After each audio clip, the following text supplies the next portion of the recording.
Baru-baru ini ada debat panas di parlemen yang bikin kita bertanya-tanya soal keadilan dan kekuasaan.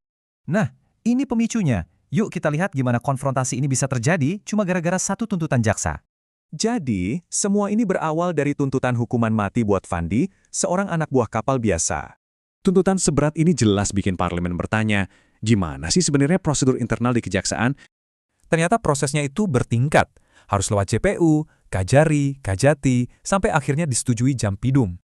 Tapi, menurut DPR, ada satu prinsip penting banget yang sepertinya terlewat dalam proses ini. Prinsip itu adalah derajat kesalahan. Intinya, hukuman harus sepadan sama peran orang itu.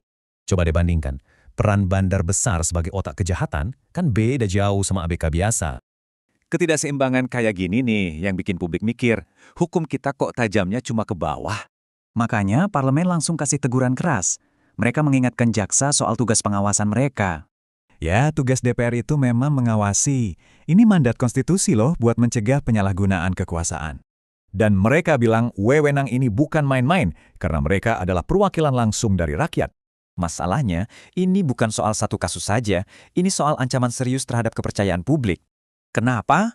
Soalnya kalau publik sudah nggak percaya, sistem hukum kita bisa dianggap nggak adil lagi.